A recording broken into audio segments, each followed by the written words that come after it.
Cara, você poderia pegar o seu celular, abrir o TikTok e começar a gravar vídeo. Você poderia fazer isso. Mas ao invés de fazer isso, você gasta um tempão na frente do Notion, na frente do bloco de notas, na frente do Undocs, na frente do ClickUp, selecionando temas pra você gravar. E aí você não grava.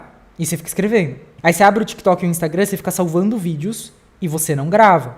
Você não faz. E aí você fica pensando, vendo vídeos de como você ter a melhor iluminação, a melhor disso, e você não grava. Você fica o dia inteiro se preparando pra fazer uma coisa e você não faz. Por quê? Porque você não quer fazer aquela tarefa. Só que aquela tarefa precisa ser feita. Você está jogando seu tempo fora não fazendo isso. E a nossa cabeça é muito louca quando a gente pensa nesse tipo de coisa. E aqui eu vou te dar um exemplo muito pessoal em cima disso, né? Eu trabalhei alguns anos como corretor imobiliário. Consegui me dar muito bem, cheguei a um cargo de coordenação de corretagem. E tipo assim, cara, uma coisa que eu notei muito doida mesmo, eu não acreditei quando eu vi, né? Na corretagem, basicamente, o que você faz? Você fica prospectando pessoas, né? Você tem uma lista de pessoas ali que demonstrou interesse prévio em imóveis, né? E aí, basicamente, você vai entrar em contato com essas pessoas, ligando pra elas. Você vai ligar, pum, pum, pum, vai fazendo várias prospecções, até você encontrar alguém que tem um certo interesse ali com você conversando, e aí você apresenta o imóvel para essa pessoa, tenta chamar ela pro stand, algo nesse sentido. Imóvel de lançamento, tá? Eu trabalhava, não imóveis prontos, né? Perfeito. Olha só que engraçado que eu notei. Eu trabalhava todos os dias, de segunda a na verdade, eu trabalhava... varia muito tempo, né? Eu fazia minha escala nessa época. Né? Então, teve mês que eu trabalhei de segunda a segunda, teve mês que eu trabalhava de... Normalmente eu trabalhava de terça a domingo, mais ou menos, eu focava um dia na semana. A média era essa. Às vezes era outro dia que eu folgava, mas a média era essa, né? Cara, eu saía de casa 5, 6 horas da manhã. E eu voltava pra casa 11 horas da noite. Por quê? Porque eu moro em Guarulhos, eu trabalhava em São Paulo, às vezes na zona sul de São Paulo, então já demorava umas 2, 3 horas pra chegar lá. Então eu ficava muito tempo lá, muito tempo no stand mesmo, né? Eu era uma das últimas pessoas a sair. Então, cara, eu ficava muito tempo no stand. Muito tempo no stand mesmo, assim, sabe? E aí, beleza, eu achava que eu trabalhava muito, que eu fazia muitas ligações, né? Pela listinhas, ficava fazendo, tal, e depois parava pra tomar um café. Nessa época eu fumava também, então parava pra fumar ali, dar um fuminho. Conversava ali com o pessoal, voltava a ligar, falava, nossa, arregaçava. Cara...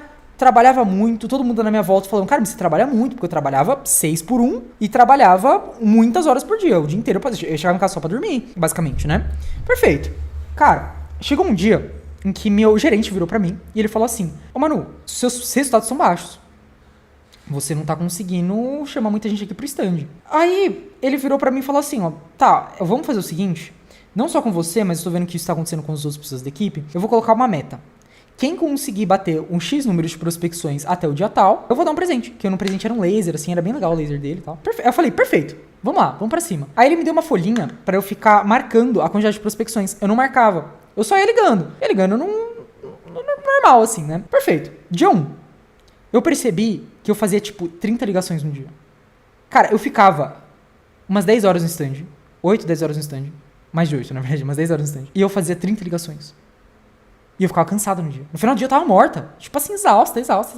Depois que ele passou essa folhinha, cara, a gente conseguiu passar. Não só eu, mas eu me juntei ali com outro corretor. E a gente ficou com sangue nos olhos, assim, sabe? A gente saiu de 30 para 300 ligações. Né? 30 ligações aqui não todas concluídas, né? Teve algumas, muitas, na verdade, que as pessoas não atendem e tal. Mas a gente conta por tentativa, né?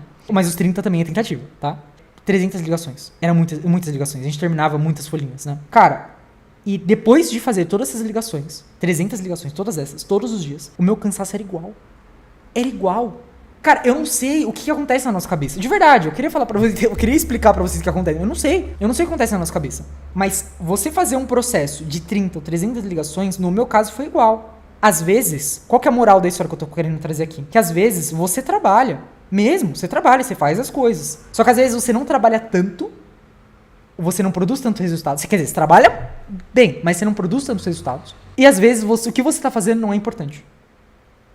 Então, quando você consegue alinhar a quantidade de coisas que você tem que fazer para as coisas que realmente você precisa fazer, e se você no final do dia vai estar tão cansado fazendo 30 ou fazendo 300 das tarefas que você precisa fazer, ou 10, 20, sei lá quantas tarefas você pode fazer no dia, a melhor escolha é a segunda decisão, né? Eu vou estar cansado igual.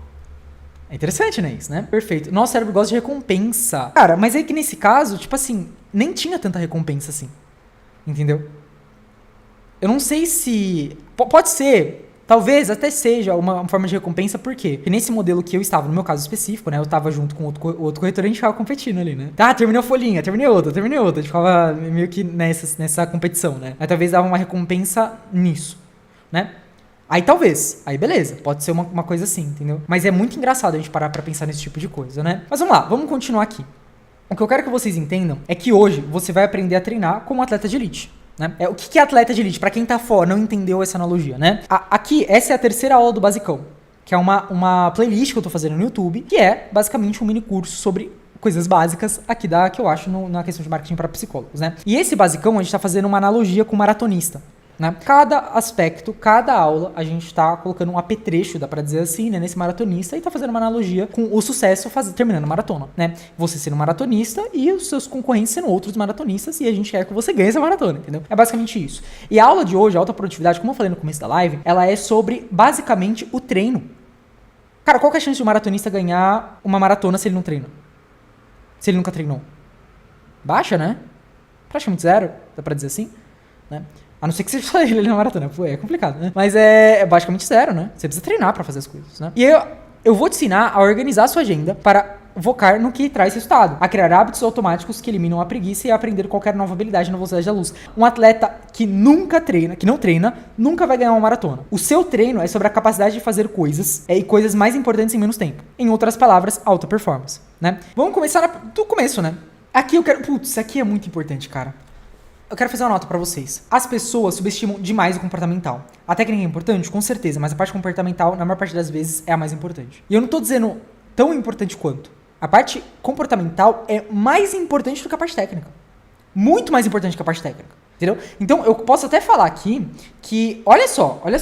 Se você tem um psicólogo que ele tem um comportamento correto, ruim, psicólogo ruim, não, assim, não tão ruim assim a ponto dele acabar com o psicológico dos pacientes, mas ele é tipo assim, uma nota 5. Ele arrisca ali, entendeu? Se você pega ele e você pega um psicólogo nota 10, tecnicamente, que não sabe nada de comportamental, o nota 5 fica rico e o nota 10 não fica. Gente, é assim em todos os mercados. Não exclusivo do mercado da psicologia, todos os mercados. Eu não sei o quanto que vocês conhecem de outras empresas, se vocês têm contato com pessoas com empresários de outras empresas.